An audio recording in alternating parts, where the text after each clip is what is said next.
ਸਤਨਾਮ ਸ੍ਰੀ ਵਾਹਿਗੁਰੂ ਸਾਹਿਬ ਜੀ। ਚਰਨ ਸਰਣ ਜਿਸ ਲਖਮੀ, ਲਖ ਕਲਾ ਹੋਏ ਲਖੀ ਨਾ ਜਾਈ। ਰਿੱਧ ਸਿੱਧ ਨਿੱਧ ਸਭ ਗੋਲੀਆਂ, ਸਾਧਕ ਸਿੱਧ ਰਹੇ ਲਪਟਾਈ। ਚਾਰ ਵਰਨ ਛਿਅ ਦਰਸਨਾ, ਜਤੀ ਸਤੀ ਨੌ ਨਾਥ ਨਿਵਾਈ। ਤਿੰਨ ਲੋਅ 14 ਭਵਨ, ਜਲ ਥਲ ਮਹੀਅਲ ਛਲ ਕਰ ਛਾਈ। ਕਬਲਾ ਸਣ ਕਬਲਾਪਤੀ, ਸਾਧ ਸੰਗਤ ਸਰਣਾਗਤ ਆਈ। ਪੈਰੀ ਪੈ ਪਾਖਾਕ ਹੋਏ, ਆਪ ਗਵਾਏ ਨਾ ਆਪ ਗਣਾਈ। ਗੁਰਮੁਖ ਸੁਖ ਫਲ ਵੱਡੀ ਵਡਿਆਈ। ਗੁਰਮੁਖ ਸੁਖ ਫਲ ਵੱਡੀ ਵਡਿਆਈ। ਵਾਹਿਗੁਰੂ ਜੀ ਕਾ ਖਾਲਸਾ, ਵਾਹਿਗੁਰੂ ਜੀ ਕੀ ਫਤਿਹ। ਪਰਮ ਸਤਿਕਾਰਯੋਗ, ਜੁਗੋ ਜੁਗ ਅਟਲ ਚਵਰ ਛਤਰ ਤਖਤ ਦੇ ਮਾਲਕ, ਦਸਾਂ ਪਾਤਸ਼ਾਹੀਆਂ ਦੀ ਜੋਤ, ਗੁਰਗੱਦੀ 'ਤੇ ਬਿਰਾਜਮਾਨ ਸ਼ਬਦ ਗੁਰੂ, ਧੰਨ ਧੰਨ ਸ੍ਰੀ ਗੁਰੂ ਗ੍ਰੰਥ ਸਾਹਿਬ ਸੱਚੇ ਪਾਤਸ਼ਾਹ ਜੀ ਦੀ ਪਵਿੱਤਰ ਹਜ਼ੂਰੀ ਦੇ ਅੰਦਰ ਹਾਜ਼ਰੀਆਂ ਭਰ ਰਹੀ ਸਤਿਗੁਰੂ ਦੀ ਸਾਜੀ ਨਿਵਾਜੀ ਗੁਰੂ ਰੂਪ ਸਾਧ ਸੰਗਤ ਜੀ। ਭਾਈ ਗੁਰਦਾਸ ਸਾਹਿਬ ਜੀ ਦੀਆਂ ਵਾਰਾਂ ਦੀ ਚੱਲ ਰਹੀ ਲੜੀਵਾਰ ਵਿਚਾਰ ਵਿੱਚੋਂ 23ਵੀਂ ਵਾਰ ਦੀ 5ਵੀਂ ਪੌੜੀ ਦਾ ਪਾਠ ਆਪ ਜੀ ਨੇ ਸਰਵਣ ਕੀਤਾ ਹੈ। ਸੋ ਜਿਵੇਂ ਆਪਾਂ ਕੱਲ੍ਹ ਸਰਵਣ ਕਰ ਚੁੱਕੇ ਹਾਂ, ਸਾਧ ਸੰਗਤ ਦਾ ਪ੍ਰਤਾਪ, ਸਾਧੂ ਜਨ ਗੁਰਮੁਖ ਸਾਧ ਸੰਗਤ ਦੇ ਚਰਨਾਂ ਦੀ ਧੂੜੀ ਦਾ ਪ੍ਰਤਾਪ ਬੜਾ ਵੱਡਾ ਹੈ। ਉਸੇ ਪ੍ਰਕਰਣ ਨੂੰ ਭਾਈ ਗੁਰਦਾਸ ਸਾਹਿਬ ਜੀ ਅੱਗੇ ਜਾਰੀ ਰੱਖਦੇ ਹੈ। ਜਿਹੜੇ ਬੜੇ ਬੜੇ ਵੱਡੇ ਹੋਏ, ਮਹਾਨ ਹੋਏ, ਜਿਨ੍ਹਾਂ ਨੂੰ ਲੋਕ ਪੂਜਦੇ ਹੈ, ਉਹ ਆਪ ਸਾਧ ਸੰਗਤ ਦੀ ਚਰਨ ਧੂੜ ਚਾਹੁੰਦੇ ਹੈ। ਉਹ ਆਪ ਸਾਧ ਸੰਗਤ ਕਰਨੀ ਚਾਹੁੰਦੇ ਹੈ ਔਰ ਸਾਧ ਸੰਗਤ ਦੇ ਚਰਨਾਂ ਦੀ ਸੇਵਾ ਕਰਨੀ ਚਾਹੁੰਦੇ ਹੈ। ਇਸ ਲਈ ਭਾਈ ਗੁਰਦਾਸ ਜੀ ਕਹਿੰਦੇ ਸਾਧ ਸੰਗਤ ਦਾ ਵੱਡਾ ਤੇਜ ਪ੍ਰਤਾਪ ਹੈ। ਗੁਰੂ ਚਰਨਾਂ ਦਾ, ਸਾਧ ਸੰਗਤ ਦੇ ਚਰਨਾਂ ਦੀ ਸੇਵਾ ਦਾ ਬਹੁਤ ਵੱਡਾ ਪ੍ਰਤਾਪ ਹੈ। ਇਸ 5ਵੀਂ ਪੌੜੀ ਦੇ ਅੰਦਰ ਭਾਈ ਗੁਰਦਾਸ ਸਾਹਿਬ ਜੀ ਨੇ ਲਖਮੀ ਦਾ, ਮਾਇਆ ਦਾ ਜ਼ਿਕਰ ਕੀਤਾ ਹੈ। ਜਿਹੜੀ ਲਖਮੀ ਹੈ ਨਾ ਮਾਇਆ, ਇਹਨੇ ਵੱਡਿਆਂ ਵੱਡਿਆਂ ਨੂੰ ਆਪਣੇ ਅੱਗੇ ਝੁਕਾ ਲਿਆ ਹੈ। ਵੱਡੇ ਵੱਡੇ ਇਸ ਮਾਇਆ ਦੀ ਸ਼ਰਨ ਵਿੱਚ ਹਨ। ਪਰ ਇਹ ਜਿਹੜੀ ਮਾਇਆ ਇਹ ਗੁਰਮੁਖਾਂ ਦੀ ਸ਼ਰਨ ਵਿੱਚ ਹੈ। ਗੁਰਮੁਖਾਂ ਦੀ ਸ਼ਰਨ ਭਾਲਦੀ ਹੈ ਕਿ ਮੈਂ ਸਫਲ ਹੀ ਹੋ ਜਾਵਾਂ। ਗੁਰੂ ਗ੍ਰੰਥ ਸਾਹਿਬ ਦੀ ਬਾਣੀ ਦਾ ਬਚਨ ਹੈ, ਮਾਇਆ ਐਸੀ ਮੋਹਨੀ ਭਾਈ, ਜੇਤੇ ਜੀ ਤੇਤੇ ਡਹਿਕਾਈ। ਇਹ ਮਾਇਆ ਐਸੀ ਮੋਹਣੀ ਹੈ, ਮੋਹ ਲੈਣ ਵਾਲੀ ਹੈ। ਜਿੰਨੇ ਜੀਵ ਨੇ ਸਾਰਿਆਂ ਨੂੰ ਇਸ ਨੇ ਡੁਲਾ ਦਿੱਤਾ ਹੈ। ਇੱਦਾਂ ਦੀ ਹੈ ਮਾਇਆ। ਮਾਇਆ ਮਮਤਾ ਮੋਹਣੀ, ਜਿਨ ਵਿਣ ਦੰਤਾ ਜਗ ਖਾਇਆ। ਮਨਮੁਖ ਖਾਧੇ ਗੁਰਮੁਖ ਉਬਰੇ, ਜਿਨੀ ਸੱਚ ਨਾਮ ਚਿਤ ਲਾਇਆ। ਮਨਮੁਖਾਂ ਨੂੰ ਇਹ ਖਾ ਗਈ ਹੈ, ਪਰ ਗੁਰਮੁਖ ਇਹਦੇ ਤੋਂ ਬਚ ਗਏ ਨੇ। ਗੁਰਮੁਖਾਂ ਦੀ ਤਾਂ ਇਹ ਸ਼ਰਨ ਦੇ ਵਿੱਚ ਆਪ ਰਹਿੰਦੀ ਹੈ। ਸੋ ਇਸ ਪੌੜੀ ਅੰਦਰ ਲక్ష్ਮੀ ਅਤੇ ਵਿਸ਼ਨੂੰ ਦਾ ਜ਼ਿਕਰ ਕਰਕੇ ਸਾਧ ਸੰਗਤ ਦੀ ਮਹਾਨਤਾ ਭਾਈ ਗੁਰਦਾਸ ਸਾਹਿਬ ਜੀ ਸਾਨੂੰ ਦੱਸਦੇ ਹੈ। ਆਓ ਚਿੱਤ ਬਿਰਤੀਆਂ ਨੂੰ ਇਕਾਗਰ ਕਰਦਿਆਂ ਹੋਇਆਂ ਸਰਵਣ ਕਰੀਏ ਜੀ। ਵਾਹਿਗੁਰੂ ਸਾਹਿਬ ਜੀ, ਚਰਨ ਸਰਣ ਜਿਸ ਲਖਮੀ, ਲੱਖ ਕਲਾ ਹੋਏ ਲਖੀ ਨਾ ਜਾਈ। ਜਿਸ ਲక్ష్ਮੀ ਦੀ ਚਰਨ ਸ਼ਰਨ ਦੇ ਵਿੱਚ ਸਾਰਾ ਸੰਸਾਰ ਹੈ।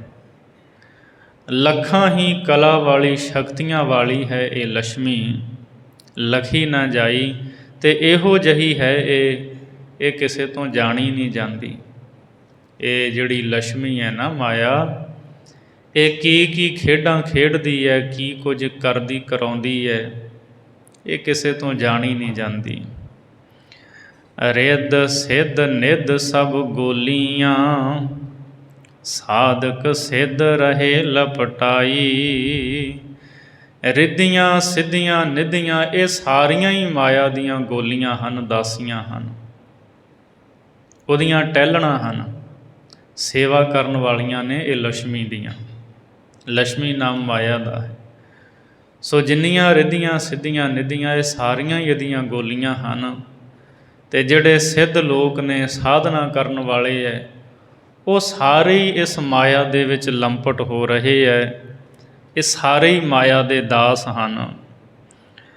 ਚਾਰ ਵਰਨ ਛੇ ਦਰਸਨਾ, ਜਤੀ ਸਤੀ ਨੌ ਨਾਥ ਨਿਵਾਈ। ਚਾਰ ਵਰਨ ਭਾਵ ਚਾਰੇ ਵਰਨਾਂ ਦੇ ਲੋਕ, ਬ੍ਰਾਹਮਣ ਖੱਤਰੀ ਵੈਸ਼ ਸ਼ੂਦਰ ਇਹ, ਅਤੇ 6 ਦਰਸ਼ਨਾਂ ਵਾਲੇ, 6 ਧਰਮਾਂ ਵਾਲੇ, ਜਤੀ ਲੋਕ, ਸਤੀ ਲੋਕ ਅਤੇ 9 ਨਾਥ ਜਿਹੜੇ ਹੈ, ਸਾਰਿਆਂ ਨੂੰ ਮਾਇਆ ਨੇ ਝੁਕਾ ਲਿਆ ਆਪਣੇ ਅੱਗੇ। ਮਤਲਬ ਮਾਇਆ ਨੇ ਸਾਰਿਆਂ ਨੂੰ ਹੀ ਆਪਣੇ ਵੱਸ ਵਿੱਚ ਕੀਤਾ ਹੋਇਆ ਲక్ష్ਮੀ ਨੇ। ਗੁਰਬਾਣੀ ਪੜ੍ਹਦੇ ਹਾਂ ਜਦੋਂ ਮਹਾਰਾਜ ਦਾ ਬਚਨ ਹੈ, 6 ਜਤੀ ਮਾਇਆ ਕੈ ਬੰਦਾ, ਨਵੈ ਨਾਥ ਸੂਰਜ ਅਰ ਚੰਦਾ। ਇਹ ਸਾਰੇ ਜਿਹੜੇ 6 ਜਤੀ ਮੰਨੇ ਨੇ ਉਹ ਵੀ ਮਾਇਆ ਦੇ ਅਧੀਨ ਹਨ। ਮਾਇਆ ਨੇ ਸਾਰਿਆਂ ਨੂੰ ਵੱਸ ਵਿੱਚ ਕੀਤਾ ਹੋਇਆ ਹੈ। ਸੋ ਇਸ ਲక్ష్ਮੀ ਦੇ ਅਧੀਨ ਹਨ। ਸਾਰਿਆਂ ਨੂੰ ਇਸ ਲక్ష్ਮੀ ਨੇ ਆਪਣੇ ਅੱਗੇ ਝੁਕਾਇਆ ਹੈ।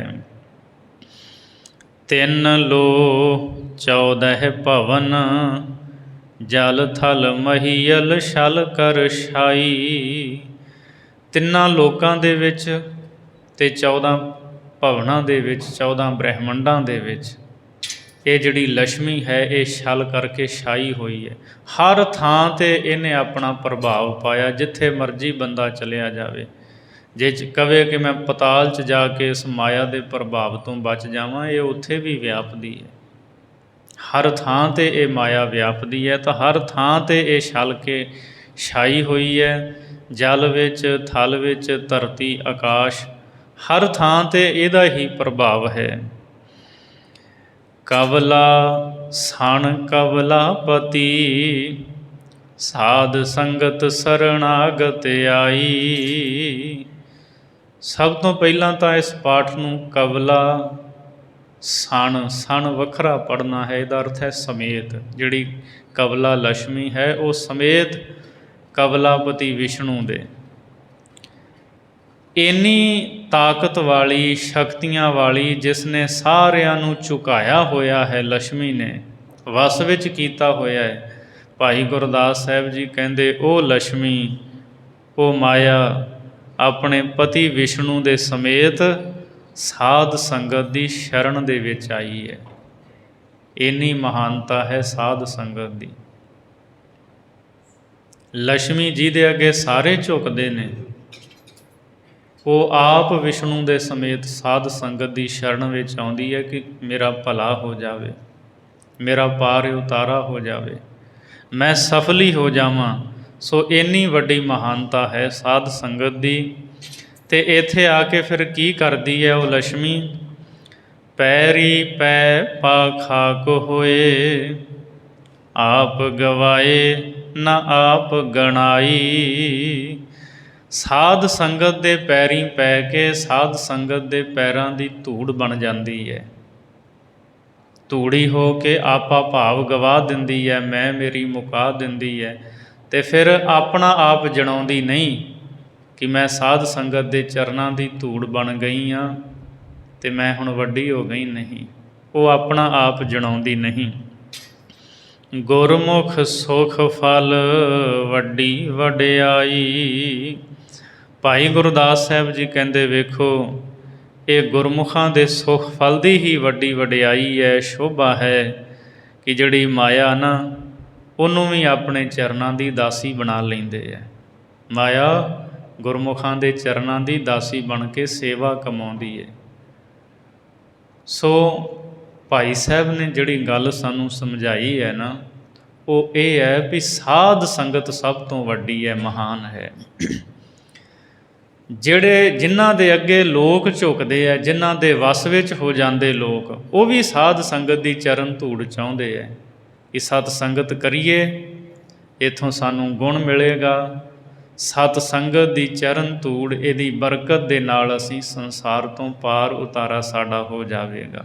ਸੋ ਇਸ ਲਈ ਵੱਡੇ ਵੱਡੇ ਵੀ ਸਤ ਸੰਗਤ ਨੂੰ ਲੋਚਦੇ ਰਹਿੰਦੇ ਹੈ, ਸਤ ਸੰਗਤ ਕਰਨਾ ਚਾਹੁੰਦੇ ਹੈ, ਪਰ ਵਿਣ ਭਾਗਾਂ ਸਤ ਸੰਗ ਨਾ ਲੱਭੈ, ਬਿਨ ਸੰਗਤ ਮੈਲ ਭਰੀਜੈ ਜੀਓ। ਭਾਗਾਂ ਤੋਂ ਬਿਨਾਂ ਸਤ ਸੰਗਤ ਮਿਲਦੀ ਨਹੀਂ।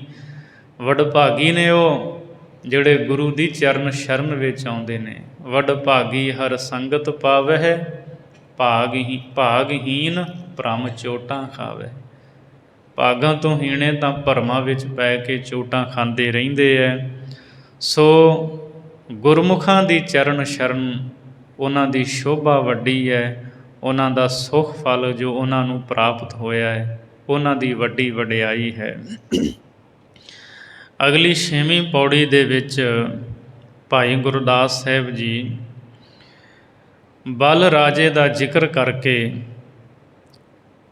ਸਾਧ ਸੰਗਤ ਦੇ ਚਰਨਾਂ ਕਮਲਾਂ ਦੀ ਮਹਿਮਾ ਸਾਨੂੰ ਦੱਸਦੇ ਹੈ ਕਿ ਜਿਹੜੇ ਵੱਡੇ ਹੋਏ ਉਹ ਵੀ ਸਾਧ ਸੰਗਤ ਦੇ ਚਰਨਾਂ ਦੀ ਮਹਿਮਾ ਕਰਦੇ ਹੈ, ਸਾਧ ਸੰਗਤ ਦੇ ਚਰਨਾਂ ਦੀ ਸ਼ਰਨ ਨੂੰ ਚਾਹੁੰਦੇ ਰਹਿੰਦੇ ਹੈ।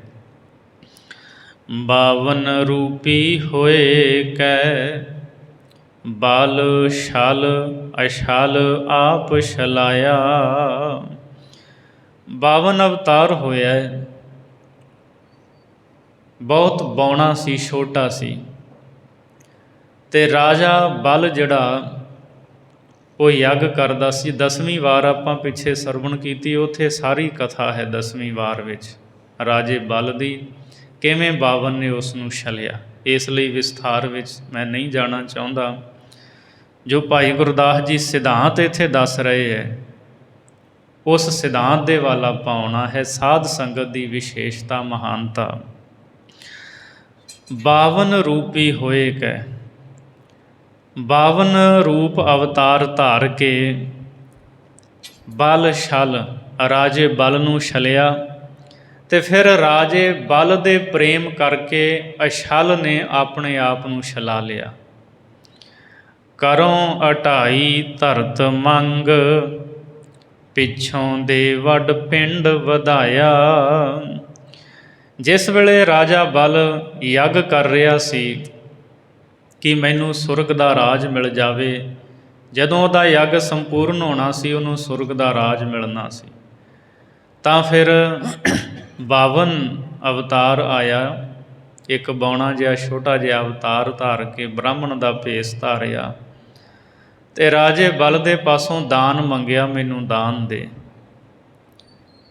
ਬਲ ਰਾਜੇ ਦੇ ਗੁਰੂ ਸ਼ੁਕਰ ਨੇ ਮਨੇ ਵੀ ਕੀਤਾ ਵੀ ਇਹ ਤੈਨੂੰ ਛਲਣ ਵਾਸਤੇ ਆਇਆ ਹੈ, ਪਰ ਰਾਜੇ ਬਲ ਨੇ ਕਿਹਾ ਵੀ ਮੰਗਤਾ ਬਣ ਕੇ ਆਇਆ ਹੈ। ਜੇ ਆਇਆ ਵੀ ਹੈ ਵਿਸ਼ਨੂੰ ਅਤੇ ਮੰਗਤਾ ਬਣ ਕੇ ਆਇਆ ਹੈ, ਕੋਈ ਨਹੀਂ, ਮੈਂ ਸੰਕਲਪ ਕਰਦਾ ਦਾਨ ਦੇਣ ਦਾ। ਦਾਨ ਦੇਣ ਦਾ ਸੰਕਲਪ ਕਰ ਦਿੱਤਾ। ਉਸ ਬੌਨੇ ਅਵਤਾਰ ਨੇ ਕਿਹਾ ਮੈਨੂੰ ਨਾ 2.5 ਕਰੋਂ 2.5 ਧਰਤ ਮੰਗ। 2.5 ਕਰਮਾਂ ਉਹਨੇ ਜ਼ਮੀਨ ਮੰਗੀ ਵੀ 2.5 ਕਰਮਾਂ ਮੈਨੂੰ ਥਾਂ ਚਾਹੀਦਾ, ਕੁੱਲੀ ਪਾ ਕੇ ਨਾ ਤੇਰੇ ਮਹਿਲਾਂ ਦੇ ਅੱਗੇ ਮੈਂ ਇੱਥੇ ਰਹਿਣਾ ਹੈ। ਕਰੋਂ 2.5 ਧਰਤ ਮੰਗ, ਸੋ 2.5 ਕਰਮਾਂ ਜ਼ਮੀਨ ਮੰਗੀ। ਰਾਜੇ ਬਲ ਨੇ ਸੰਕਲਪ ਕਰ ਦਿੱਤਾ, ਠੀਕ ਹੈ, ਮੈਂ ਤੈਨੂੰ 2.5 ਕਰਮਾਂ ਜ਼ਮੀਨ ਦਿੰਦਾ ਹਾਂ। ਪਿੱਛੋਂ ਦੇ ਵੱਡ ਪਿੰਡ ਵਧਾਇਆ, ਅਤੇ ਉਹਦੇ ਤੋਂ ਪਿੱਛੋਂ ਫਿਰ ਜਿਹੜਾ 52 ਅਵਤਾਰ ਸੀ ਨਾ, ਉਹਨੇ ਬਹੁਤ ਵੱਡਾ ਆਪਣਾ ਸਰੀਰ ਵਧਾ ਲਿਆ। 2 ਕਰਵਾ ਕਰ 3 ਲੋ, ਬਲ ਰਾਜੇ ਫਿਰ ਮਗਰ ਮਿਣਾਇਆ। 2 ਕਰਮਾਂ ਦੇ ਵਿੱਚ ਉਸਨੇ 3 ਲੋਕ ਮਿਣ ਲਏ ਅਤੇ ਰਹਿ ਗਈ ਅੱਧੀ ਕਰਮ। ਅਤੇ ਰਾਜੇ ਬਲ ਨੇ ਕਿਹਾ ਵੀ ਮੇਰਾ ਸਰੀਰ ਹਾਜ਼ਰ ਹੈ। ਰਾਜਾ ਬਲ ਮੂਧਾ ਲੰਮੇ ਪੈ ਗਿਆ ਅਤੇ ਜਿਹੜਾ 52 ਅਵਤਾਰ ਜਿਹਨੇ ਆਪਣਾ ਸਰੀਰ ਵਧਾਇਆ ਸੀ, ਉਹਨੇ ਉੱਤੇ ਪੈਰ ਰੱਖ ਕੇ ਅਤੇ ਬਲ ਰਾਜੇ ਨੂੰ ਪਤਾਲ ਵਿੱਚ ਧੱਕ ਦਿੱਤਾ। ਸੋ ਰਾਜੇ ਨੇ ਆਪਣਾ ਸਰੀਰ ਮਿਣਾ ਲਿਆ ਵੀ ਅੱਧੀ ਕਰਮ ਮੇਰਾ ਸਰੀਰ ਮਿਣ ਲਓ। ਸੁਰਗਹੁ ਚੰਗਾ ਜਾਣ ਕੈ, ਰਾਜ ਪਤਾਲ ਲੋਕ ਦਾ ਪਾਇਆ। ਸੋ ਜਦੋਂ ਰਾਜੇ ਬਲ ਨੂੰ ਪਤਾਲ ਵਿੱਚ ਧੱਕ ਦਿੱਤਾ ਅਤੇ ਉਹ 52 ਅਵਤਾਰ ਜਿਹਨੇ ਪਿੰਡ ਵਧਾਇਆ ਸੀ, ਜਦੋਂ ਉਹ ਆਪਣਾ ਪੈਰ ਉਤਾਂਹ ਨੂੰ ਖਿੱਚਣ ਲੱਗਾ, ਰਾਜੇ ਬਲ ਨੇ ਚਰਨ ਫੜ ਲਿਆ ਵੀ ਮੇਰੇ ਨਾਲ ਵਾਅਦਾ ਕੀਤਾ ਸੀ ਤੁਸੀਂ ਵੀ ਤੇਰੇ ਘਰ ਦੇ ਅੱਗੇ ਰਹਾਂਗਾ, ਅਤੇ ਹੁਣ ਇੱਥੇ ਕੋਲ ਹੀ ਰਹੋ, ਮੇਰੇ ਘਰ ਦੇ ਅੱਗੇ ਹੀ। ਜਦੋਂ ਚਰਨ ਫੜੇ ਤਾਂ 52 ਅਵਤਾਰ ਜਿਹੜਾ ਸੀ ਉਹ ਪ੍ਰਸੰਨ ਹੋਇਆ। ਪਤਾਲ ਲੋਕ ਦਾ ਰਾਜ ਜਿਹੜਾ ਸੀ ਰਾਜੇ ਬਲ ਨੂੰ ਦੇ ਦਿੱਤਾ। ਸੁਰਗ ਤੋਂ ਚੰਗਾ ਜਾਣ ਕੇ 52 ਦੇ ਪਾਸੋਂ ਰਾਜ ਪਤਾਲ ਲੋਕ ਦਾ ਪਾਇਆ। ਪਤਾਲ ਲੋਕ ਦਾ ਰਾਜ ਰਾਜੇ ਬਲ ਨੇ ਪ੍ਰਾਪਤ ਕਰ ਲਿਆ। ਸੋ ਇਹ ਜਿਹੜੀ ਪੌਰਾਣਿਕ ਕਥਾ ਨਾ, ਇਹਦਾ ਜ਼ਿਕਰ ਕਰਕੇ ਭਾਈ ਗੁਰਦਾਸ ਜੀ ਸਤ ਸੰਗਤ ਦੀ ਵਡਿਆਈ ਕਥਨ ਕਰਦੇ ਹੈ। ਬ੍ਰਹਮਾ ਬਿਸ਼ਨ ਮਹੇਸ਼ ਤਰੈ, ਭਗਤ ਵਸ਼ਲ ਦਰਵਾਨ ਸਦਾਇਆ। ਹੁਣ ਜਿਹੜੇ 3 ਹੀ ਵੱਡੇ ਦੇਵਤੇ ਨੇ ਨਾ, ਬ੍ਰਹਮਾ, ਵਿਸ਼ਨੂੰ ਅਤੇ ਸ਼ਿਵ ਜੀ, ਇਹ ਰਾਜੇ ਬਲ ਦੇ ਦਰਵਾਜ਼ੇ 'ਤੇ ਪਹਿਰੇਦਾਰ ਨੇ ਖਲੋਤੇ, ਵਾਰੀ ਵਾਰੀ ਉੱਥੇ ਪਹਿਰਾ ਦਿੰਦੇ ਹੈ। ਭਗਤ ਵਸ਼ਲ ਦਰਵਾਨ ਸਦਾਇਆ, ਜਿਹੜਾ ਭਗਤ ਵਸ਼ਲ ਸੀ ਨਾ, ਉਹਨੇ ਆਪਣੇ ਆਪ ਨੂੰ ਪਹਿਰੇਦਾਰ ਸਦਵਾ ਲਿਆ। ਵਿਸ਼ਨੂੰ ਨੇ ਰਾਜੇ ਬਲ ਦਾ ਪਹਿਰੇਦਾਰ ਬਣ ਕੇ ਰਹਿੰਦਾ ਹੈ। ਸੋ ਭਾਈ ਗੁਰਦਾਸ ਸਾਹਿਬ ਜੀ ਕਹਿੰਦੇ, ਵੇਖੋ ਜਿਹੜਾ ਇੰਨਾ ਵੱਡਾ ਸੀ, ਜਦੋਂ ਆਪਾਂ ਗੁਰੂ ਗ੍ਰੰਥ ਸਾਹਿਬ ਦੀ ਬਾਣੀ ਪੜ੍ਹਦੇ ਹਾਂ, ਨਾਮਾ ਕਹਿ ਭਗਤ ਬਸ ਕੇਸਵ, ਅਜਹੂੰ ਬਲ ਕੇ ਦੁਆਰ ਖਰੋ। ਭਗਤਾਂ ਦੇ ਵਸ ਹੈ ਉਹ। ਕਹਿੰਦੇ ਵੇਖੋ ਅਜੇ ਵੀ ਰਾਜੇ ਬਲ ਦੇ ਦਰਵਾਜ਼ੇ 'ਤੇ ਖਲੋਤਾ ਹੈ। ਭਗਤ ਨਾਮਦੇਵ ਜੀ ਕਥਨ ਕਰਦੇ। ਸੋ ਗੁਰਬਾਣੀ ਦੇ ਵਿੱਚ ਵੀ ਇਸ ਕਥਾ ਦਾ ਜ਼ਿਕਰ ਹੈ ਅਤੇ ਭਾਈ ਗੁਰਦਾਸ ਨੇ ਵੀ ਜ਼ਿਕਰ ਕੀਤਾ ਹੈ। 52 ਲੱਖ ਸੋ ਪਾਵਨਾ, ਸਾਧ ਸੰਗਤ ਰਜ ਇੱਛ ਇੱਛਾਇਆ। ਭਾਈ ਗੁਰਦਾਸ ਸਾਹਿਬ ਜੀ ਕਹਿੰਦੇ ਕਿ 52 ਵਰਗੇ ਲੱਖਾਂ ਹੀ ਜਿਹੜੇ ਪਵਿੱਤਰ ਹਨ, 52 ਲੱਖ ਸੋ ਪਾਵਨਾ, ਜਿਹੜੇ ਵੱਡੇ ਪਵਿੱਤਰ ਨੇ, ਲੱਖਾਂ ਹੀ 52 ਅਵਤਾਰ ਵਰਗੇ। ਸਾਧ ਸੰਗਤ ਰਜ ਇੱਛ ਇਜਾਇਆ, ਉਹ ਸਾਧ ਸੰਗਤ ਦੀ ਰਜ ਧੂੜੀ ਦੀ ਇੱਛਾ ਕਰਦੇ ਹੈ। ਸਾਧ ਸੰਗਤ ਰਜ ਇੱਛ ਇੱਛਾਇਆ। ਸਾਧ ਸੰਗਤ ਦੀ ਚਰਨ ਧੂੜੀ ਦੀ ਇੱਛਾ ਕਰਦੇ ਹੈ, ਜਿਹੜੀ ਸਾਰੀਆਂ ਹੀ ਇੱਛਾਵਾਂ ਨੂੰ ਪੂਰੀਆਂ ਕਰਨ ਵਾਲੀ ਹੈ, ਸਾਰੀਆਂ ਹੀ ਮਨ ਦੀਆਂ ਮੁਰਾਦਾਂ ਦੇਣ ਵਾਲੀ ਹੈ। ਇੰਨੀ ਵੱਡੀ ਮਹਿਮਾ ਹੈ ਸਾਧ ਸੰਗਤ ਦੀ। ਵੱਡਾ ਅਵਤਾਰ ਸੀ ਬਾਵਨ, ਬਲ ਰਾਜੇ ਨੂੰ ਛਲਿਆ, ਰਾਜੇ ਬਲ ਨੂੰ ਪਤਾਲ ਦਾ ਰਾਜ ਦਿੱਤਾ। ਭਗਤ ਵਸ਼ਲ ਹੋਣ ਕਰਕੇ ਉਹਦਾ ਦਰਬਾਨ ਸਦਵਾਇਆ। ਕਹਿੰਦੇ ਵੇਖੋ ਉਹ ਵੱਡਾ ਪਵਿੱਤਰ, ਵੱਡਾ ਬਲ ਵਾਲਾ ਬਾਵਨ, ਅਤੇ ਉਹਦੇ ਵਰਗੇ ਲੱਖਾਂ ਹੀ ਬਾਵਨ ਜਿਹੜੇ ਨੇ ਕੀ ਚਾਹੁੰਦੇ ਹੈ? ਸਾਧ ਸੰਗਤ ਦੀ ਚਰਨ ਧੂੜੀ।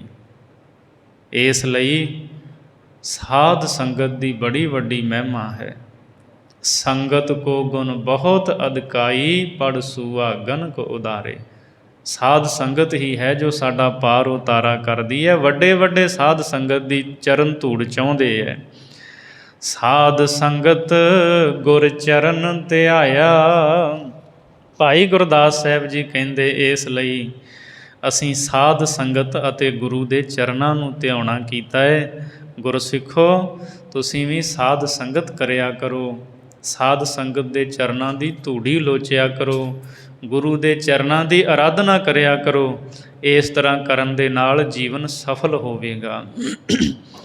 ਅਗਲੀ 7ਵੀਂ ਪੌੜੀ ਦੇ ਵਿੱਚ ਭਾਈ ਗੁਰਦਾਸ ਸਾਹਿਬ ਜੀ ਦੱਸਦੇ ਹੈ ਵੀ ਜਿਹੜਾ ਪਰਸਰਾਮ ਅਵਤਾਰ ਹੋਇਆ ਹੈ ਬਲ ਵਾਲਾ, ਕਹਿੰਦੇ ਉਹ ਵੀ ਹਉਮੈ ਨੂੰ ਨਹੀਂ ਮਾਰ ਸਕਿਆ, ਕਿਉਂਕਿ ਉਸ ਨੇ ਸਾਧ ਸੰਗਤ ਦੇ ਚਰਨ ਧੂੜੀ ਦੇ ਮਕਰੰਦ ਰਸ ਨੂੰ ਪ੍ਰਾਪਤ ਨਹੀਂ ਕੀਤਾ, ਸਤ ਸੰਗਤ ਦਾ ਆਨੰਦ ਨਹੀਂ ਮਾਣਿਆ, ਜਿਸ ਕਰਕੇ ਹਉਮੈ ਤੋਂ ਉਹਦਾ ਖਹਿੜਾ ਨਹੀਂ ਛੁੱਟਿਆ।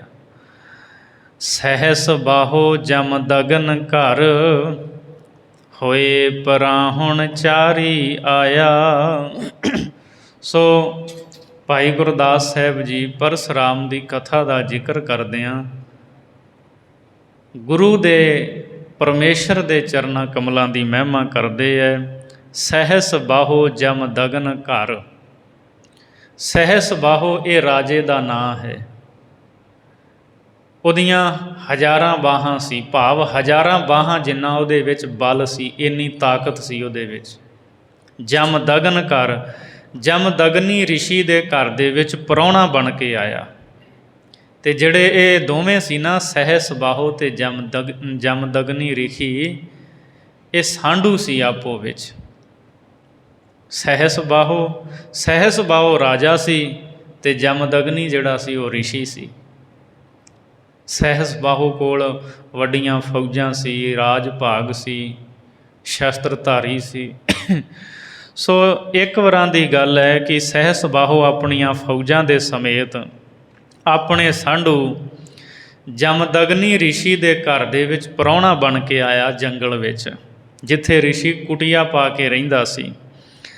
ਕਾਮ ਧੇਣ ਲੋਭਾਏ ਕੈ, ਜਮਦਗਨੈ ਦਾ ਸਿਰ ਵਡਵਾਇਆ। ਅਤੇ ਰਿਸ਼ੀ ਨੇ ਆਪਣੇ ਤਪ ਦੇ ਬਲ ਦੇ ਨਾਲ ਸੁਰਗਾਂ ਦੇ ਵਿੱਚੋਂ ਕਾਮ ਧੇਣ ਗਊ ਮੰਗਾ ਕੇ ਕੁਟੀਆ ਵਿੱਚ ਬੰਨ੍ਹੀ, ਅਤੇ ਜਿਹੜੇ ਪਦਾਰਥ ਦੀ ਇੱਛਾ ਕੀਤੀ ਉਹੀ ਪਦਾਰਥ ਉਸ ਕਾਮ ਧੇਣ ਗਊ ਤੋਂ ਪ੍ਰਾਪਤ ਹੋਇਆ। ਰਾਜੇ ਨੂੰ ਵੀ, ਉਹਦੀਆਂ ਫੌਜਾਂ ਨੂੰ, ਉਹਦੇ ਵਜ਼ੀਰਾਂ ਨੂੰ, ਸਾਰਿਆਂ ਨੂੰ ਪ੍ਰਸ਼ਾਦਾ ਪਾਣੀ ਛਕਾਇਆ, ਬੇਅੰਤ ਭੋਜਨ ਛਕਾਏ। ਜਮਦਗਨੀ ਰਿਸ਼ੀ ਨੇ ਜਦੋਂ ਇੱਦਾਂ ਸੇਵਾ ਕੀਤੀ ਅਤੇ ਇਹਦਾ ਜਿਹੜਾ ਸਾਂਢੂ ਸਹਿਸ ਬਾਹੋ ਰਾਜਾ, ਉਹਦੇ ਮਨ ਵਿੱਚ ਆਇਆ ਵੀ ਸਾਂਢੂ ਮੇਰਾ ਰਹਿੰਦਾ ਤਾਂ ਇੱਕ ਕੁਟੀਆ ਵਿੱਚ ਹੈ, ਇੰਨੇ ਪਦਾਰਥ ਇਹਦੇ ਕੋਲੋਂ ਕਿੱਥੋਂ ਆ ਗਏ। ਅਤੇ ਵੇਖਿਆ ਵੀ ਕਾਮ ਧੇਣ ਗਊ ਜਿਹੜੀ ਹੈ ਉਹ ਕੁਟੀਆ ਵਿੱਚ ਬੰਨ੍ਹੀ ਹੈ, ਜਿਹੜੀ ਪਦਾਰਥਾਂ ਨੂੰ ਦੇਣ ਵਾਲੀ ਹੈ। ਰਾਜੇ ਨੇ ਰਿਸ਼ੀ ਦੇ ਕੋਲੋਂ ਗਾਂ ਮੰਗੀ ਵੀ ਇਹ ਮੈਨੂੰ ਦੇ ਦੇ। ਰਿਸ਼ੀ ਨੇ ਕਿਹਾ ਵੀ ਨਹੀਂ, ਇਹ ਤਾਂ ਸੁਰਗਾਂ ਤੋਂ ਮੰਗਵਾਈ, ਉੱਥੇ ਚਲੀ ਜਾਣੀ, ਤੈਨੂੰ ਨਹੀਂ ਦੇਣੀ। ਲੜਾਈ ਝਗੜਾ ਹੋਇਆ। ਜਮਦਗਨੀ ਨੇ ਉਹ ਜਿਹੜੀ ਕਾਮ ਧੇਨ ਗਊ ਸੀ ਉਹ ਸੁਰਗਾਂ ਨੂੰ ਭੇਜ ਦਿੱਤੀ, ਉਡਾ ਦਿੱਤੀ। ਇਹ ਪੁਰਾਣਕ ਕਥਾ ਹੈ। ਰਾਜੇ ਨੂੰ ਗੁੱਸਾ ਆਇਆ ਸਹਿਸ ਬਾਹੂ ਨੂੰ। ਉਹਨੇ ਕੀ ਕੀਤਾ, ਜਮਦਗਨੀ ਰਿਸ਼ੀ ਦਾ, ਆਪਣੇ ਸਾਂਢੂ ਦਾ ਸਿਰ ਵਡਵਾ ਦਿੱਤਾ। ਰਾਜੇ ਨੇ ਜਮਦਗਨੀ ਦਾ ਸਿਰ ਵੱਢ ਦਿੱਤਾ, ਸਾਂਢੂ ਦਾ ਕਤਲ ਕਰ ਦਿੱਤਾ। ਪਿੱਟ ਦੀ ਸੁਣ ਕੈ ਰੇਣੂਕਾ, ਪਰਸਰਾਮ ਧਾਈ ਕਰ ਧਾਇਆ। ਤੇ ਜਿਹੜੀ ਰੇਣੂਕਾ ਸੀ ਇਹ ਜਮਦਗਨੀ ਦੀ ਘਰਵਾਲੀ ਸੀ। ਤੇ ਜਦੋਂ ਉਹਨੇ ਵੇਖਿਆ ਵੀ ਮੇਰੇ ਪਤੀ ਦਾ ਕਤਲ ਹੋਇਆ, ਉਹਨੇ ਬਹੁਤ ਵਿਰਲਾਪ ਕੀਤਾ, ਬਹੁਤ ਜ਼ਿਆਦਾ ਉਹ ਪਿੱਟੀ। ਤੇ ਜਮਦਗਨੀ ਰਿਸ਼ੀ ਦੇ ਪੁੱਤਰ ਦਾ ਨਾਮ ਹੈ ਪਰਸਰਾਮ। ਉਹਨੂੰ ਜਦੋਂ ਪਤਾ ਲੱਗਾ ਵੀ ਸਹਿਸ ਬਾਹੋ ਨੇ ਕਿ ਮੇਰੇ ਮਾਸੜ ਨੇ ਮੇਰੇ ਪਿਤਾ ਦਾ ਕਤਲ ਕਰ ਦਿੱਤਾ ਹੈ, ਉਹ ਫਿਰ ਜੰਗਲ ਵਿੱਚੋਂ ਬੜੀ ਛੇਤੀ ਦੌੜ ਕੇ ਆਇਆ। ਉਹਨੇ ਆਪਣੀ ਮਾਂ ਨੂੰ ਰੋਂਦਿਆਂ ਪਿੱਟਦਿਆਂ ਵੇਖਿਆ ਤੇ ਦੌੜ ਕੇ ਉਹ ਘਰੇ ਆਇਆ। 21 ਵਾਰ ਕਰੋਧ ਕਰ, ਖੱਤਰੀ ਮਾਰ ਨਿਖੱਤਰ ਕਰਾਇਆ। ਪਰਸਰਾਮ ਨੂੰ ਆਪਣੇ ਪਿਤਾ ਦੇ ਕਤਲ ਹੋਣ 'ਤੇ ਬਹੁਤ ਜ਼ਿਆਦਾ ਗੁੱਸਾ ਆਇਆ। ਉਹਨੇ ਕੀ ਕੀਤਾ, ਉਹਦੇ ਕੋਲ ਕੁਹਾੜਾ ਸੀ ਬਲ ਵਾਲਾ, ਤੇਜ਼ ਵਾਲਾ। ਉਹਨੇ ਉਹ ਆਪਣਾ ਕੁਹਾੜਾ ਚੁੱਕਿਆ ਤੇ ਰਾਜੇ ਸਹਿਸ ਬਾਹੋ ਉਹਦੀ ਫੌਜ ਨੂੰ ਹਰਾ ਦਿੱਤਾ, ਰਾਜੇ ਨੂੰ ਮਾਰ ਦਿੱਤਾ। 21 ਵਾਰ ਉਹਦੀ ਮਾਂ ਪਿੱਟੀ ਸੀ ਤੇ ਉਹਨੇ ਪ੍ਰਣ ਕੀਤਾ ਵੀ ਮੈਂ ਖੱਤਰੀਆਂ ਦਾ ਖਾਤਮਾ ਕਰਾਂਗਾ। 21 ਵਾਰ ਧਰਤੀ ਤੋਂ ਖੱਤਰੀਆਂ ਦਾ ਰਾਜ ਪਰਸਰਾਮ ਨੇ ਮੁਕਾਇਆ। 21 ਵਾਰ ਕਰੋਧ ਕਰ, ਕਰੋਧ ਕਰਕੇ 21 ਵਾਰ ਖੱਤਰੀ ਰਾਜਿਆਂ ਨੂੰ ਮਾਰ ਕੇ ਧਰਤੀ ਨੂੰ ਖੱਤਰੀ ਰਾਜਿਆਂ ਤੋਂ ਮੁਕਤ ਕਰਾਇਆ ਤੇ ਬ੍ਰਾਹਮਣਾਂ ਨੂੰ ਰਾਜ ਦਿੰਦਾ ਰਿਹਾ। ਚਰਨ ਸਰਨ ਫੜ ਉਬਰੇ, ਦੂਜੈ ਕਿਸੈ ਨਾ ਖੜਗ ਉਚਾਇਆ। ਜਿਹੜੇ ਵੀ ਪਰਸਰਾਮ ਦੀ ਚਰਨ ਸ਼ਰਨ ਫੜ ਲੈਂਦੇ ਸੀ ਉਹ ਤਾਂ ਬਚ ਜਾਂਦੇ ਸੀ ਰਾਜੇ, ਔਰ ਉਹ ਬਚਦੇ ਰਹੇ।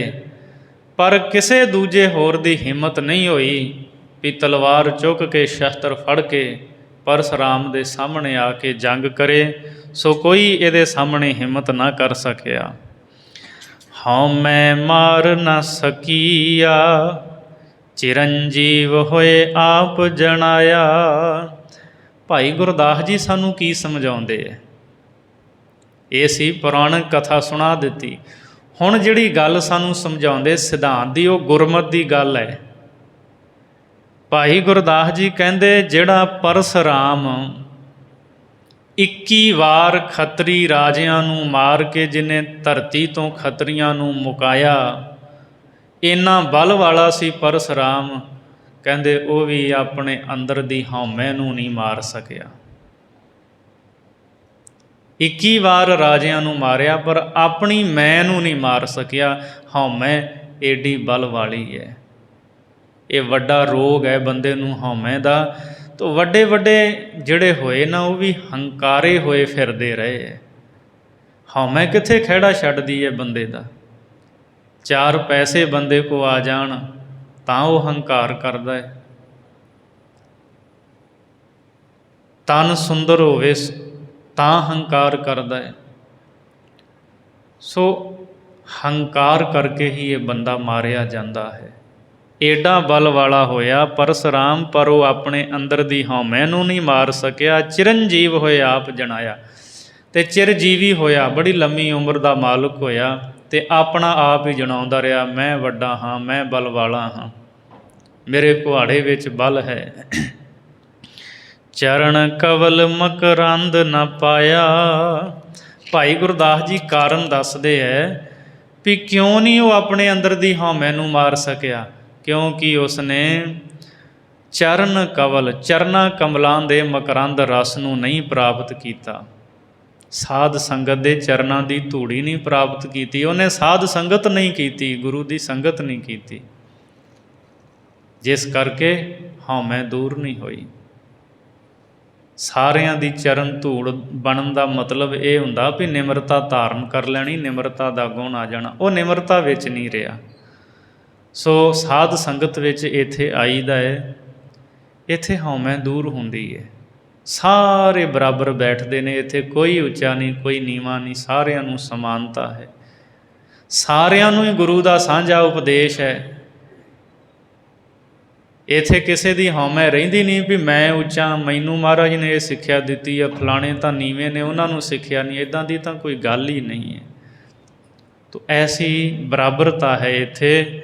ਗੁਰੂ ਦਾ ਸਾਰਿਆਂ ਨੂੰ ਸਾਂਝਾ ਉਪਦੇਸ਼ ਹੈ। ਤੋ ਸਾਧ ਸੰਗਤ ਦੀ ਸ਼ਰਨ, ਸਾਧ ਸੰਗਤ ਦੀ ਚਰਨ ਧੂੜੀ ਨੂੰ ਲੋਚੀਏ, ਜਿਹੜੀ ਹਉਮੈ ਨੂੰ ਦੂਰ ਕਰ ਦੇਣ ਵਾਲੀ ਹੈ। ਪਰਸਰਾਮ ਸਾਧ ਸੰਗਤ ਦੇ ਚਰਨਾਂ ਦੀ ਧੂੜੀ ਦੇ ਮਕਰੰਦ ਰਸ ਨੂੰ ਉਹਨੇ ਪ੍ਰਾਪਤ ਨਹੀਂ ਕੀਤਾ, ਜਿਸ ਕਰਕੇ ਹਉਮੈ ਵਿੱਚ ਦੁਖੀ ਹੀ ਗਿਆ ਸੰਸਾਰ ਤੋਂ। ਮਹਾਰਾਜ ਦੀ ਬਾਣੀ ਦਾ ਬਚਨ ਹੈ, ਪਰਸਰਾਮ ਰੋਵੈ ਘਰ ਆਇਆ। ਉਹਨੂੰ ਵੀ ਰੋਣਾ ਪਿਆ, ਰੋਂਦਾ ਰਿਹਾ। ਸੋ 8ਵੀਂ ਪੌੜੀ ਦੇ ਵਿੱਚ ਭਾਈ ਗੁਰਦਾਸ ਸਾਹਿਬ ਜੀ ਸ਼੍ਰੀ ਰਾਮ ਚੰਦਰ ਦਾ ਜ਼ਿਕਰ ਕਰਦਿਆਂ ਹੋਇਆਂ ਸਾਧ ਸੰਗਤ ਦੇ ਚਰਨ ਧੂੜ ਦਾ ਹੀ ਜ਼ਿਕਰ ਕਰ ਰਹੇ ਹੈ। ਰੰਗ ਮਹਿਲ ਰੰਗ ਰਾਗ ਵਿੱਚ ਦਸਰਥ ਕੌਸਲਿਆ ਰਲੀਆਲੇ। ਸ਼੍ਰੀ ਰਾਮ ਚੰਦਰ ਜੀ ਦੇ ਪਿਤਾ ਜੀ ਰਾਜਾ ਦਸ਼ਰਥ ਜੀ ਹੋਏ। ਰੰਗ ਮਹਿਲ ਕਹਿੰਦੇ ਹੈ ਜਿਹੜਾ ਰਣਵਾਸ, ਜਿੱਥੇ ਰਾਣੀਆਂ ਰਹਿੰਦੀਆਂ ਸੀ ਰਾਜੇ ਦਸ਼ਰਥ ਦੀਆਂ। ਰੰਗ ਮਹਿਲ ਰੰਗ ਰਾਗ ਵਿੱਚ, ਰੰਗ ਰਾਗ ਵਿੱਚ ਰਾਜੇ ਦਸ਼ਰਥ ਦੇ ਰਣਵਾਸ ਦੇ ਵਿੱਚ, ਜਿੱਥੇ ਵੱਡੇ ਰਾਗ ਰੰਗ ਹੁੰਦੇ ਸੀ। ਦਸ਼ਰਥ ਕੌਸਲਿਆ ਰਲੀਆਲੇ, ਅਤੇ ਰਾਜਾ ਦਸ਼ਰਥ ਆਪਣੀਆਂ ਰਾਣੀਆਂ ਦੇ ਸਮੇਤ ਰਣਵਾਸ ਵਿੱਚ, ਮਹਿਲ ਵਿੱਚ ਰਹਿੰਦਾ ਸੀ। ਉੱਥੇ ਰਾਜੇ ਦੀ ਪਟਰਾਣੀ ਜਿਹੜੀ ਕੌਸਲਿਆ, ਉਹ ਗਰਭਵਤੀ ਹੋਈ। ਮਤਾ ਮਤਾਇਨ ਆਪ ਵਿੱਚ ਚਾਏ ਚਈਲੇ ਖਰੇ ਸੁਖਾਲੇ। ਰਾਜਾ ਦਸ਼ਰਥ ਅਤੇ ਉਹਦੀ ਪਟਰਾਣੀ ਕੌਸ਼ਲਿਆ ਮਾਤਾ ਜਿਹੜੀ, ਉਹਨਾਂ ਨੇ ਆਪੋ ਵਿੱਚ ਸਲਾਹ ਕੀਤੀ। ਮਤਾ ਮਤਾਇਨ ਆਪ ਵਿੱਚ ਉਹ ਸਲਾਹਾਂ ਕਰਦੇ ਹੈ। ਚਾਏ ਚਈਲੇ ਖਰੇ ਸੁਖਾਲੇ, ਅਤੇ ਬੜੇ ਚਾਵਾਂ ਦੇ ਭਰੇ ਹੋਏ ਚੰਗੇ ਸੁਖੀ ਹਨ, ਕਿਉਂਕਿ ਰਾਜਾ ਸੀ, ਹਰ ਪਦਾਰਥ ਹੈ। ਤੋ ਜਦੋਂ ਉਹਨਾਂ ਦੇ ਘਰ ਦੇ ਵਿੱਚ ਸੰਤਾਨ ਹੋਣ ਵਾਲੀ ਸੀ, ਦਸ਼ਰਥ ਨੇ ਅਤੇ ਉਹਦੀ ਪਟਰਾਣੀ ਨੇ, ਉਹਨਾਂ ਨੇ ਆਪੋ ਵਿੱਚ ਸਲਾਹ ਕੀਤੀ। ਕੀ ਸਲਾਹ ਕੀਤੀ? ਘਰ ਅਸਾੜੈ ਪੁੱਤ ਹੋਏ, ਨਾਉ ਕੇ ਧਰੀਐ ਬਾਲਕ ਬਾਲੇ। ਕਹਿੰਦੇ ਜੇ ਸਾਡੇ ਘਰ ਵਿੱਚ ਪੁੱਤ ਹੋਇਆ, ਪੁੱਤਰ ਨੇ ਜਨਮ ਲਿਆ, ਨਾਉ ਕੇ ਧਰੀਐ ਬਾਲਕ ਬਾਲੇ। ਰਾਜਾ ਦਸ਼ਰਥ ਕਹਿੰਦਾ, ਹੇ ਬਾਲੇ, ਹੇ ਸ੍ਰੇਸ਼ਟ ਇਸਤਰੀ, ਇਹ ਮੇਰੀ ਪਟਰਾਣੀ, ਦੱਸ ਜੇ ਸਾਡੇ ਘਰ ਵਿੱਚ ਪੁੱਤਰ ਜਨਮਿਆ ਤਾਂ ਉਹਦਾ ਨਾਂ ਕੀ ਰੱਖੀਏ? ਕੀ ਨਾਂ ਰੱਖਾਂਗੇ ਆਪਾਂ ਆਪਣੇ ਪੁੱਤਰ ਦਾ?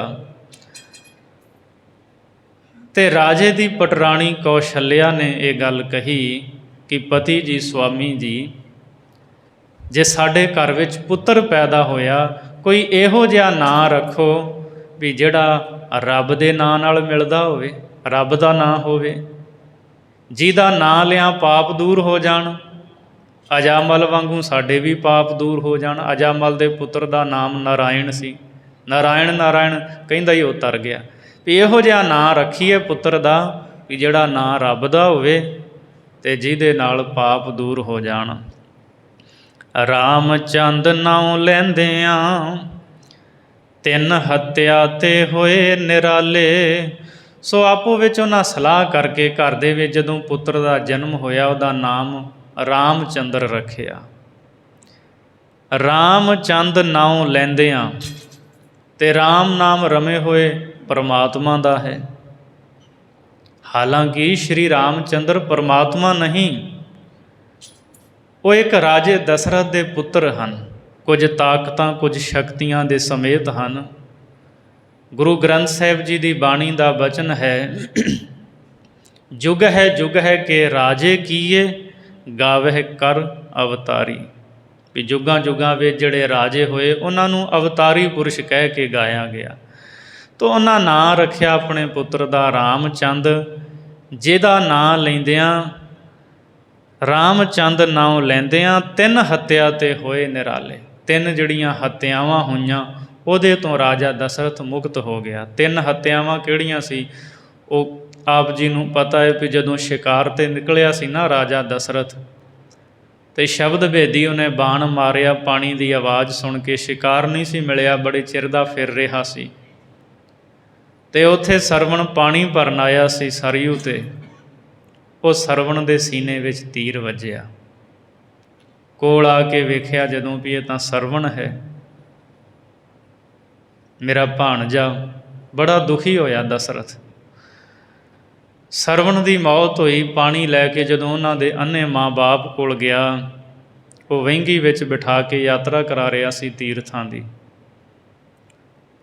ਤਾਂ ਆਵਾਜ਼ ਪਛਾਣੀ। ਦਸ਼ਰਥ ਨੇ ਜਦੋਂ ਦੱਸਿਆ ਤਾਂ ਉਹਨਾਂ ਪਾਣੀ ਨਹੀਂ ਪੀਤਾ, ਆਪਣੇ ਪ੍ਰਾਣ ਤਿਆਗ ਦਿੱਤੇ।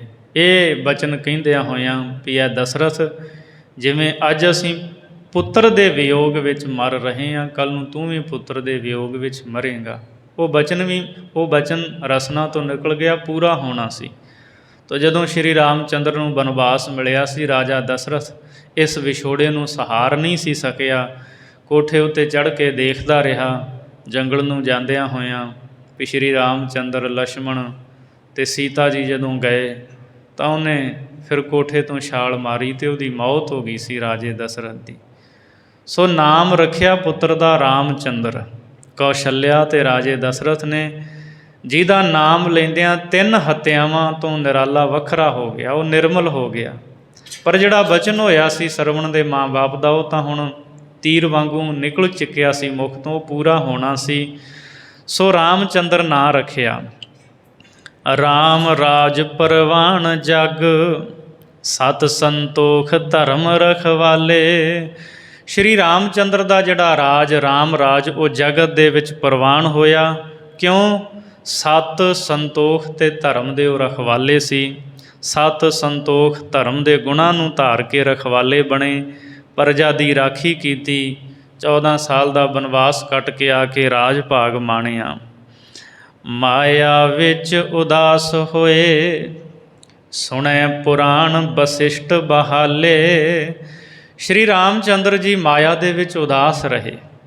ਜਿੱਥੇ ਅਵਤਾਰੀ ਪੁਰਸ਼ ਸਨ, ਮਾਇਆ ਤੋਂ ਉਦਾਸ ਉਪਰਾਮ ਰਹੇ। ਸੁਣੈ ਪੁਰਾਣ ਵਸਿਸ਼ਟ ਬਹਾਲੇ, ਅਤੇ ਆਪਣੇ ਗੁਰੂ ਵਸਿਸ਼ਟ ਨੂੰ ਸੱਦ ਕੇ ਉੱਚੇ ਥਾਂ 'ਤੇ ਬਿਠਾ ਕੇ ਉਹਨਾਂ ਦੇ ਪਾਸੋਂ ਪੁਰਾਤਨ ਕਥਾਵਾਂ ਸੁਣਿਆ ਕਰਦੇ ਸਨ ਸ਼੍ਰੀ ਰਾਮ ਚੰਦਰ ਜੀ। ਵਸਿਸ਼ਟ ਗੁਰੂ ਦੇ ਪਾਸੋਂ ਕਥਾ ਸੁਣਨੀ, ਉਹ ਪੁਰਾਣਾਂ ਦੀ ਕਥਾ ਸੁਣਾਉਂਦੇ ਸੀ। ਰਾਮਾਇਣ ਵਰਤਾਇਆ, ਸਿਲਾ ਤਰੀ ਪਗ ਛੋਹੇ ਤਤਕਾਲੇ। ਅਤੇ ਸ਼੍ਰੀ ਰਾਮ ਚੰਦਰ ਜੀ ਨੇ ਜਗਤ ਦੇ ਵਿੱਚ ਇਹ ਪ੍ਰਚਾਰ ਕੀਤਾ ਰਾਮਾਇਣ। ਰਾਮ ਆਇਣ ਭਾਵ ਜਿਹੜਾ ਰਮਿਆ ਹੋਇਆ ਪਰਮੇਸ਼ਰ ਹੈ ਨਾ, ਉਹ ਸਾਰਿਆਂ ਦੇ ਵਿੱਚ ਆਇਆ। ਸਾਰਿਆਂ ਨੂੰ ਪਰਮੇਸ਼ਰ ਦਾ ਹੀ ਆਸਰਾ ਹੈ, ਨਿਰੰਕਾਰ ਦਾ ਆਸਰਾ ਹੈ। ਇਹ ਗੱਲ ਜਗਤ ਦੇ ਵਿੱਚ ਉਹਨਾਂ ਨੇ ਵਰਤਾਈ। ਸਿਲਾ ਤਰੀ ਪਗ ਛੋਹੇ ਤਤਕਾਲੇ। ਅਤੇ ਜਿਹੜੀ ਅਹਿਲਿਆ ਸੀ ਨਾ, ਸਿਲਾ ਬਣੀ ਹੋਈ ਪੱਥਰ ਦੀ, ਗੌਤਮ ਰਿਸ਼ੀ ਦੀ ਘਰਵਾਲੀ, ਉਹਨਾਂ ਦੇ ਚਰਨਾਂ ਦੀ ਛੂਹ ਦੇ ਨਾਲ ਉਹਦੀ ਕਲਿਆਣ ਹੋ ਗਈ, ਉਹ ਤਰ ਗਈ।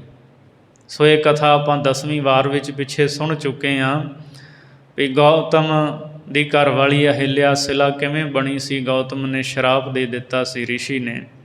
ਸੋ ਜਦੋਂ ਬਨਵਾਸ ਦੇ ਵਿੱਚ ਉੱਥੇ ਗਏ ਅਤੇ ਸ਼੍ਰੀ ਰਾਮ ਚੰਦਰ ਦੇ ਚਰਨਾਂ ਦੀ ਛੂਹ ਮਿਲੀ ਅਤੇ ਅਹਿਲਿਆ ਜਿਹੜੀ ਸੀ ਉਹਦਾ ਪਾਰ ਉਤਾਰਾ ਹੋ ਗਿਆ। ਗੁਰੂ ਗ੍ਰੰਥ ਸਾਹਿਬ ਜੀ ਦੀ ਬਾਣੀ ਵਿੱਚ ਵੀ ਇਹ ਸਤਿਗੁਰੂ ਨੇ ਜ਼ਿਕਰ ਕੀਤਾ ਹੈ। ਸਾਧ ਸੰਗਤ ਪਗ ਧੂੜ ਨਿਹਾਲੇ। ਸੋ ਭਾਈ ਗੁਰਦਾਸ ਜੀ ਕਹਿੰਦੇ, ਵੇਖੋ ਇੰਨੇ ਵੱਡੇ ਬਲ ਵਾਲੇ ਸ਼੍ਰੀ ਰਾਮ ਚੰਦਰ ਜੀ, ਉਹ ਵੀ ਸਾਧ ਸੰਗਤ ਦੇ ਚਰਨਾਂ ਦੀ ਧੂੜ ਨੂੰ ਜਾਚਦੇ ਸਨ ਵੀ ਮੈਨੂੰ ਵੀ ਸਾਧ ਸੰਗਤ ਦੇ ਚਰਨਾਂ ਦੀ ਧੂੜ ਮਿਲੇ। ਜੰਗਲ ਵਿੱਚ ਵਨ ਵਿੱਚ ਜਾ ਕੇ ਨਾ ਜਿਹੜੇ ਰਿਸ਼ੀ ਸਨ, ਤਪੀਏ ਸਨ, ਉਹਨਾਂ ਦੇ ਚਰਨ ਧੋਂਦੇ ਸਨ, ਉਹਨਾਂ ਦੇ ਚਰਨਾਂ ਦੀ ਖਾਕ ਨੂੰ ਮਸਤਕ 'ਤੇ ਲਾਉਂਦੇ ਸੀ, ਮਤਲਬ ਨਿਮਰਤਾ ਧਾਰਨ ਕਰਦੇ ਸੀ। ਗੱਲ ਕੀ ਹੈ ਵੀ ਸਾਧ ਸੰਗਤ ਦੇ ਵਿੱਚ ਆ ਕੇ ਨਿਮਰਤਾ ਧਾਰਨ ਕਰਨੀ ਹੈ। ਸਾਧ ਸੰਗਤ ਦੇ ਚਰਨਾਂ ਦੀ ਧੂੜ ਨੂੰ ਉਹ ਜਾਚਦੇ ਰਹੇ। ਇਸ ਲਈ ਸਾਧ ਸੰਗਤ ਦੇ ਚਰਨਾਂ ਦੀ ਧੂੜ ਦੀ ਸਦਾ ਜਾਚਨਾ ਕਰਨੀ ਚਾਹੀਦੀ ਹੈ ਸਾਨੂੰ ਸਾਰਿਆਂ ਨੂੰ। ਅਗਲੀ 9ਵੀਂ ਪੌੜੀ ਦੇ ਵਿੱਚ ਭਾਈ ਗੁਰਦਾਸ ਸਾਹਿਬ ਜੀ ਸਾਧ ਸੰਗਤ ਦੀ ਮਹਿਮਾ ਕਰਦੇ ਹੈ ਅਤੇ ਸ਼੍ਰੀ ਕ੍ਰਿਸ਼ਨ ਜੀ ਦਾ ਜ਼ਿਕਰ ਕਰਦੇ ਹੈ। ਕਿਸਨ ਲਿਆ ਅਵਤਾਰ ਜਗ, ਮਹਿਮਾ ਦਸਮ ਸਕੰਦ ਵਖਾਣੈ। ਸ੍ਰੀ ਕ੍ਰਿਸ਼ਨ ਜੀ ਨੇ ਸੰਸਾਰ ਦੇ ਵਿੱਚ ਅਵਤਾਰ ਲਿਆ। ਵਾਸੁਦੇਵ ਤੇ ਦੇਵਕੀ ਦੇ ਘਰ ਦੇ ਵਿੱਚ ਅਵਤਾਰ ਲੈ ਕੇ ਆਏ। ਭਾਗਵਤ ਪੁਰਾਣ ਜੋ ਹੈ ਉਹਦੇ 10ਮ ਸਕੰਦ 10ਵੇਂ ਪੁਰਬ ਦੇ ਵਿੱਚ ਇਹ ਕਥਾ, ਇਹ ਮਹਿਮਾ ਲਿਖੀ ਹੈ ਕ੍ਰਿਸ਼ਨ ਜੀ ਦੀ। ਲੀਲਾ ਚਲਤ ਅਚਰਜ ਕਰ, ਜੋਗ ਭੋਗ ਰਸ ਰਲੀਆਂ ਮਾਣੈ। ਸੋ ਅਚਰਜ ਕੌਤਕ ਕੀਤੇ, ਲੀਲਾ ਕੀਤੀ ਕ੍ਰਿਸ਼ਨ ਜੀ ਨੇ।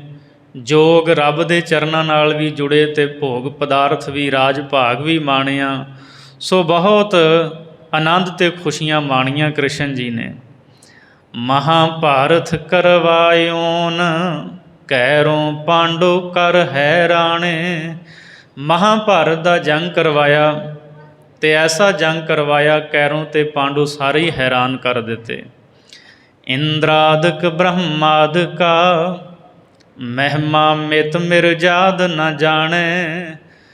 ਅਤੇ ਜਿਹੜੇ ਸਨਾਤਨ ਮਤ ਵਾਲੇ ਵੀਰ ਨੇ ਉਹ ਕੀ ਗੱਲ ਕਹਿੰਦੇ ਹੈ, ਉਹਨਾਂ ਦੇ ਗ੍ਰੰਥ ਕੀ ਕਹਿੰਦੇ ਹੈ ਵੀ ਜਿਹੜੇ ਇੰਦਰ ਇਤਿਆਦਿਕ ਨੇ, ਬ੍ਰਹਮਾ ਇਤਿਆਦਿਕ ਵਰਗੇ ਨੇ, ਉਹ ਕ੍ਰਿਸ਼ਨ ਜੀ ਦੀ ਮਹਿਮਾ ਦੀ ਮਰਿਆਦਾ ਨੂੰ ਨਹੀਂ ਜਾਣਦੇ, ਕ੍ਰਿਸ਼ਨ ਜੀ ਦੀ ਮਹਿਮਾ ਦੀ ਮਿਣਤੀ ਨੂੰ ਨਹੀਂ ਜਾਣਦੇ, ਉਹਦੀ ਮਰਿਆਦਾ ਨੂੰ ਨਹੀਂ ਜਾਣਦੇ।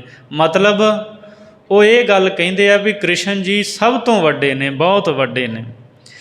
ਮਿਲੀਆਂ ਟਹਿਲਾਂ ਵੰਡ ਕੇ, ਜਗ ਰਾਜ ਸੂਰਾਜੇ ਰਾਣੇ। ਕਹਿੰਦੇ ਵੇਖੋ ਜਿਹੜੇ ਵੱਡੇ ਸੀ ਕ੍ਰਿਸ਼ਨ ਜੀ, ਜਿਨ੍ਹਾਂ ਨੂੰ ਸਾਰੇ ਵੱਡੇ ਕਹਿੰਦੇ ਹੈ, ਭਾਈ ਗੁਰਦਾਸ ਜੀ ਕਹਿੰਦੇ ਸੁਣੋ, ਮਹਾਭਾਰਤ ਦੇ ਜੰਗ ਤੋਂ ਉਪਰੰਤ ਜਦੋਂ ਯੁਧਿਸ਼ਟਰ ਨੇ ਰਾਜਸੂ ਯੱਗ ਕੀਤਾ ਹੈ, ਅਤੇ ਰਾਜਸੂ ਜੱਗ ਦੇ ਵਿੱਚ ਸਾਰਿਆਂ ਦੀਆਂ ਵੱਖੋ ਵੱਖਰੀਆਂ ਡਿਊਟੀਆਂ ਲੱਗੀਆਂ।